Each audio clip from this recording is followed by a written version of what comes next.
work with some of these upper level competitors, and You're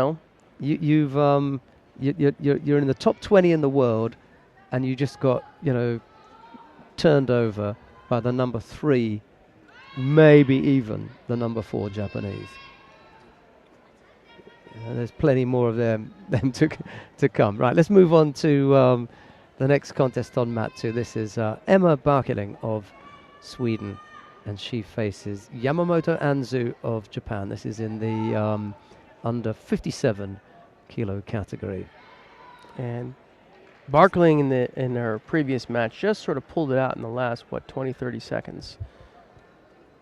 You can see the build is totally different. She's got the really long legs, long arms. But she's going to be fighting a Tasmanian devil here in Yamamoto Anzu, who's going to just look to get inside. I would call it some sort of ashiwaza for Yamamoto if we're going to see the win here. Missed with that Tomoyanagi. She was a little bit far off there, wasn't she, really? I think, yeah. Her backside, her butt was too far from her heels, so she couldn't really get much rotation. And if you're going to speculate with that kind of technique, and you've got such good newaza, do it in the middle. You miss, engage. Right. But your miss is there, and then Barkeling's looking for the edge, just for safety. Good Barkeling coming over the top here, this deep, deep grip. Looks a little bit light on her feet there, doesn't she, Barkeling? She almost went over for that koji on the extreme right side near us, and then just with the foot tap, the feet go, and you think, I like the way she gripping deep there over the belt and going in with an uchimata from there with those long legs, those long arms. That would be very, very effective against Yamamoto. You can see it now, and oh, there's the power. That's the power that David was hinting at. The different kind of build, nice and strong. Lucky to get away with the Yuko there, I tell you. Just going over, you're right. And that's from this angle, yes, because you can see she comes right down on her side. But from the other angle, we couldn't see the back. Yes, that's the thing that makes you think that it's a bigger score. Right. If you can't see the back, so just as well that they've got those replays, the replay angles, and it's only where you've got those camera angles would you be able to employ any change in the rules where you'd have one mat official. Right. If you haven't got cameras, you can forget about the idea of having one mat official because you don't get that look. Sure. So you can't then judge, so you need your mat officials to do the job for you. So don't worry about, all this talk about there'll be a new rule and everything. We're talking about a rule that will apply only at IJF tournaments. Until they start building referees with the eyes in the back of their head. Exactly. You can continue. There's absolutely no reason why you couldn't continue with your 3 mat officials, as has always been the case. That's not going to change for the lower level competitions. It's only where they've got access to and use of video replays where it will be considered. It hasn't been decided yet. They're still considering that. It's interesting. So you got a top-level competitor like Yamamoto, but because she's not affiliated with any of the teams, it's not as loud as it is with some of the others. She's still a high school kid. Yeah. And unfortunately, her classmates are still in school today. Still busy. Just check if you can the Barkeling. If you enter Barkeling's name there, to see where she's been fighting. It's not necessarily the maybe in judoinside.com. What I'm interested in is not where she's fought and what she's won and that sort of stuff, but the weight that she's fought at. Has it always been 57? I wonder. I'm beginning to ask myself if that's the case. Just seem to remember her fighting at another weight. It would appear.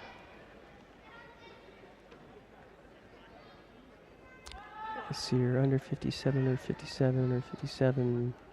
Nope, under 52s. When did Up she? until 2008. Okay, so that's a long time. She's a regular at 57 then. Okay.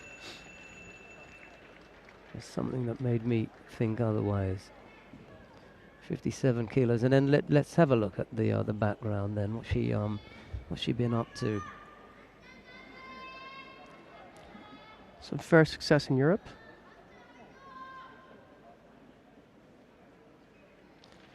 Okay, then look at the head-to-heads and see where she's fought, because what she's won will be different from where she's fought. Now you get an idea of the background. Sofia Chelyabinsk, okay, she lost in the European Championships earlier on, the Warsaw World Cup, Prague, Budapest, Sofia, Lommel in Belgium, that's where she, that was at the Junior Europeans, Qingdao, Obervat, Tokyo, Cape Town. She's done her work. She's really been around, and that's why she can put up this kind of performance against this dangerous a competitor. Look at that nice big right arm around there. I like what she's doing. Barkeling is using her tsurite. She's getting it very high in the collar and leaning her forearm against Yamamoto, or she's getting in the back of the gi. And this is controlling Yamamoto's left shoulder very, very well.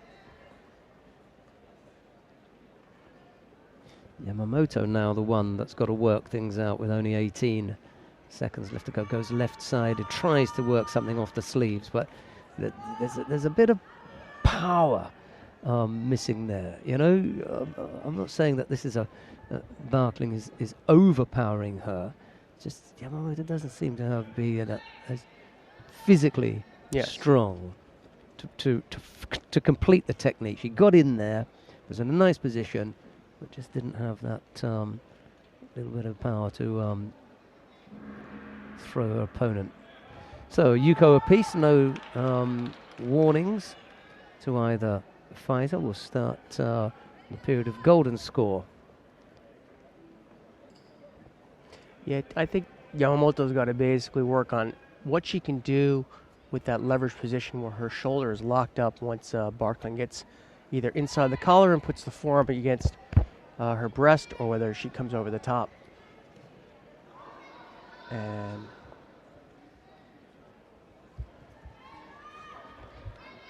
see, she's trying to get busy there, and Barkeling comes over the top and grabs from the side.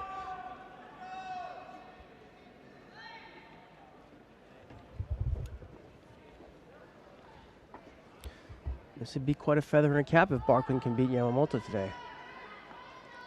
Yeah, it would be. I mean, I'm just trying to think whether I'd put that down as a shock or surprise, or one of those kind of words, to describe it. But beating Yamamoto in Japan at Tokyo. Oh, that.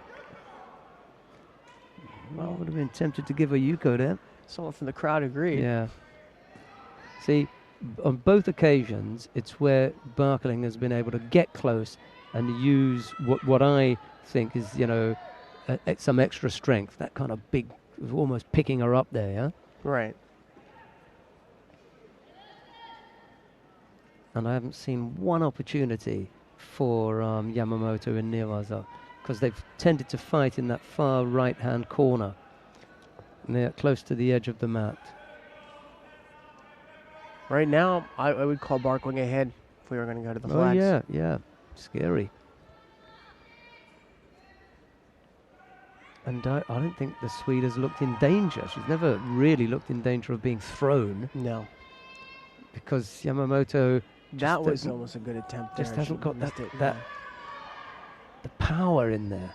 I don't know if it's power. I think that it's range. It's range and it's a leverage. There's a couple of things that she's tried. Left-sided, maybe Tayatoshi, that little koji that she was shaping to do there. But there needs to be, rather than get there and look good, there needs to be a little bit of just, it doesn't look as though she's got the physical strength to push her over her outstretched leg, whatever it is. She gets in there, but, look there. Yeah. Gets in, but then is blocked. I would like to see some judo, kind of like what we were seeing out of Asami there, where she works a kochi, a Col Soto and then works into a Tai Toshi or something like that. Gives her a few more looks, yeah. Got to set it up somehow, and she's she's not doing that as well. That's as she has right, in the because past. Barkeling's only got to deal with one attack, and you can block that. But when you've got a second or a third, you know, your ability to block is reduced each time, and she hasn't had to worry about it. Combinations would have been good, yeah.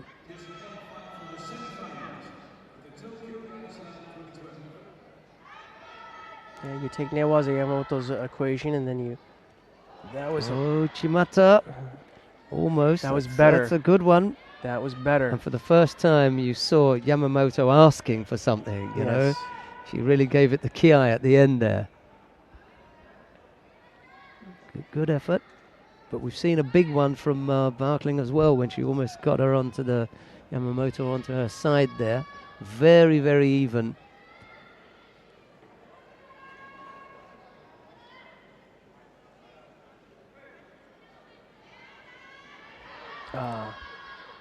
And that was better. She hooked the leg, but didn't really have anything with the upper body going on. Didn't have Barkeling on her heels at all.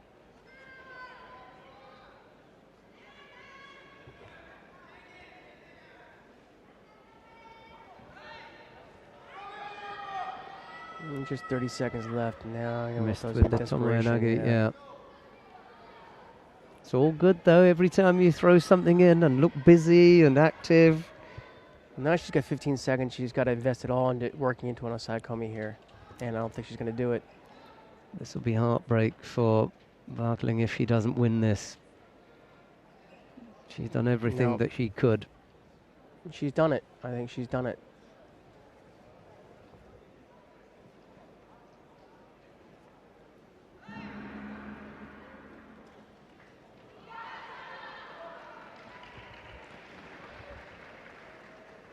I think strategically that was a good fight for Barkeling. I think Barkeling had the biggest of the Kinsers, that one over there with the pickup. She almost brought Yamamoto down.